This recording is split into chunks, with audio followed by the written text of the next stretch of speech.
और अब बात आज के स्वदेश हीरो की, जो कभी अकाउंट टीचर थे, लेकिन 1978 में उन्होंने रियल एस्टेट सेक्टर में कदम रखा और कई उतार चढ़ाव पार करते हुए अपने पांव जमाए।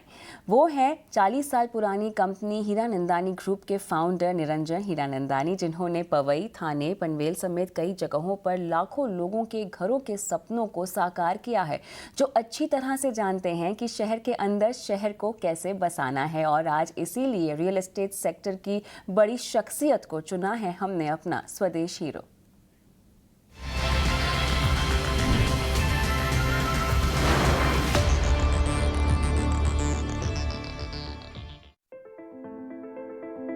देश की तरक्की की कहानी वहाँ के इंफ्रास्ट्रक्चर में झलकती है। लोगों के लिए किस तरह की सुविधाएं हैं, शहर और गांव में कनेक्टिविटी कैसी है, पर्यावरण के साथ तालमेल कैसा है। भारत के कमर्शियल कैपिटल मुंबई को ही देखें तो पाएंगे कि यहाँ इंफ्रा तो है, लेकिन दिखता वो काफी कुछ कंक्रीट जंगल जैसा ही है। बड़ी इमारतों के बीच पार्क जैसी सुविधाएं जैसी लग्जरी शायद ही किसी को मिले, लेकिन इसी कंक्रीट जंगल में ढेरों पेड़ों से घिरा खूबसूरत टाउनशिप बनाकर स्काईलाइन को बदलने का काम किया है निरंजन हीरानंदानी ने। रियल एस्टेट की दिग्गज कंपनी हीरानंदानी ग्रुप को 4 दशक से ज्यादा हो चुके हैं। निरंजन हीरानंदानी बताते हैं कि मुंबई के पवई में उनके पहले प्रोजेक्ट पर काम शुरू करने पर सिर्फ 20 पेड़ हुआ करते थे, लेकिन अब वहाँ हजारों पेड़ हैं, जो खुद उनकी टीम ने लगाए हैं। रियल एस्टेट में पैर जमाने से पहले वे टेक्सटाइल कारोबार में भी काम कर रहे थे, लेकिन कई तंगियों की वजह से उन्हें इन दोनों में से एक को चुनना पड़ा और आज हीरानंदानी ग्रुप इस सही चुनाव की सक्सेस स्टोरी बन गया है। 1978 में शुरू हुए इस ग्रुप ने अपने हर प्रोजेक्ट में नेचर और टेक्नोलॉजी का समन्वय दिखाया है। टाउनशिप ऐसी कि quality school, hospital, office space और रिक्रिएशन एरिया सब एक ही जगह मिल जाए। और इन टाउनशिप में 1 BHK से लेके 5 BHK तक की रेंज देखने को मिलती है, यानी आपके बजट के अंदर ही टाउनशिप की सभी सुविधाओं का फायदा। कोविड के दौर में लॉकडाउन के अनुभव के बाद से लोग बड़े घर का रुख कर रहे हैं और अपनी इस तलाश में वे शहर के सेंटर से थोड़ी दूर रहने में भी कतरा नहीं रहे।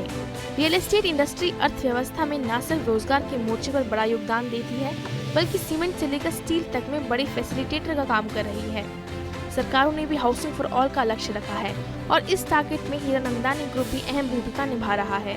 शहरों को नई शक्ल देकर और उनमें टेक्नोलॉजी के साथ ही बदलाव करके ग्रुप ये साबित कर रहा है कि नए सिरे से प्लान कर मेट्रो शहरों की भागम भाग में भी एक सुकून वाली हरी भरी लोकेलिटी डेवलप करना मुमकिन है।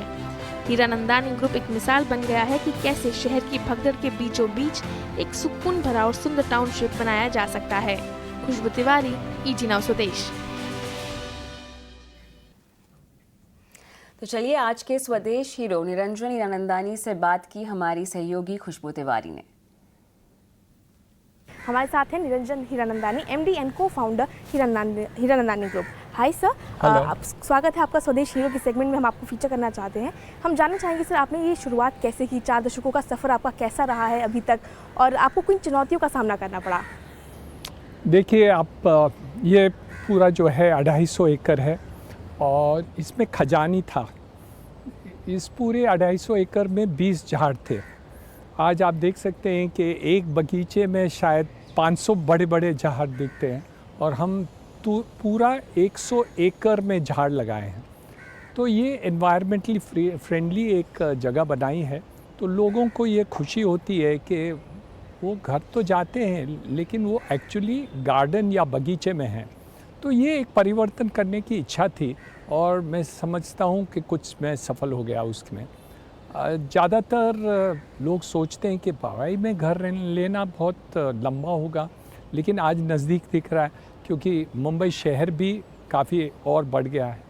तो और जो क्वालिटी ऑफ घर हम बनाएं तो वो हम समझते हैं शायद सबसे बेहतरीन रहा है। तो लोग ये चाहते हैं, मकानों को चाहते हैं, मुझे नहीं, लेकिन हाँ, बात इतनी रहती है कि काम अच्छा हो गया और खुशी होती है कि हम करें।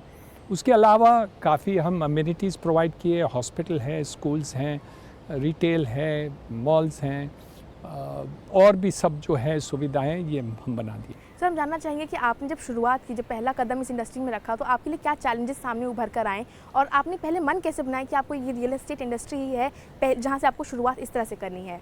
उसकी बहुत लंबी कहानी है, पर मैं छोटे से बताऊं कि पहले मैंने शुरुआत की टेक्सटाइल से।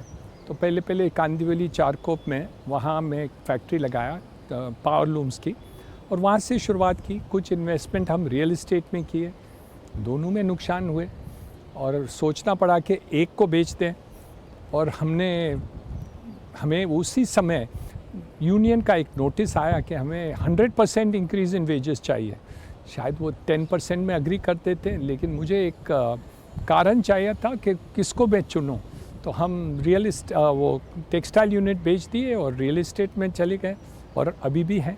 सर, पिछले इतने सालों में क्योंकि इंडिया बदला है, इंडिया की ग्रोथ बदली है, इंडिया ने जिस तरह से शक्ल बदली है इंडिया की, उसमें डेवलपर्स का बहुत बड़ा हाथ रहा है। रियल एस्टेट इंडस्ट्री को आप कैसे देखते हैं कि कितना बदला है, अभी क्या क्या करने की ज़रूरत है? बहुत ही बदला है। आप 30-40 साल में देखेंगे तो काफ़ी डेवलपर्स अच्छे काम कर रहे हैं, एमिनिटीज़ दे रहे हैं, क्वालिटी बिल्डिंग्स आप देखेंगे। एमिनिटीज़ जैसे यहाँ स्विमिंग पूल, क्लब हाउस वगैरह वगैरह जो है, वो भी सब सुविधाएं हम देते हैं और भी बिल्डर्स सब देते हैं। तो ये तो एक बहुत बड़ा परिवर्तन रहा है। दूसरी बात रही कि काफ़ी जो इंफ्रास्ट्रक्चर है मकानों के आसपास, वो इंटरनल इंफ्रास्ट्रक्चर बहुत अच्छे बन गए। क्लब हाउस हो, गार्डन्स हो वगैरह जो आसपास में हैं, वो देखेंगे वो काफ़ी सुंदर बन गए। तो ये बहुत बड़ी बात है। और लास्ट बात मैं समझता हूँ रेरा के कारण काफ़ी जो बिल्डर्स लाइन में नहीं थे, काम पर नहीं लग रहे थे, वो अभी लाइन पर आ गए। तो मेरे अंदाज से अब इंडस्ट्री बहुत ही अच्छा बन गए और प्रोफेशनलिज्म काफ़ी आ गया है। हम रेरा की बात कर रहे हैं, रेरा से कई सुधार आए हैं। इसके बाद सरकार और भी कई तरह के मॉडल एग्रीमेंट्स हो गए हैं, उसको लेकर भी बहुत सारे काम कर रही है। लेकिन हम ये जानना चाहेंगे कि अभी भी ऐसे कई मामले हैं जब घर खरीदारों को कोर्ट का दरवाज़ा खटखटाना पड़ता है, अभी भी उनके साथ कई फ्रॉड्स होते हैं, अभी भी उनको पोजेशन में देरी होती है। इन सब में सुधार के लिए आपके हिसाब से क्या और कुछ करना बाकी है? नहीं, अभी बहुत ही काफ़ी सुधार आ गया है।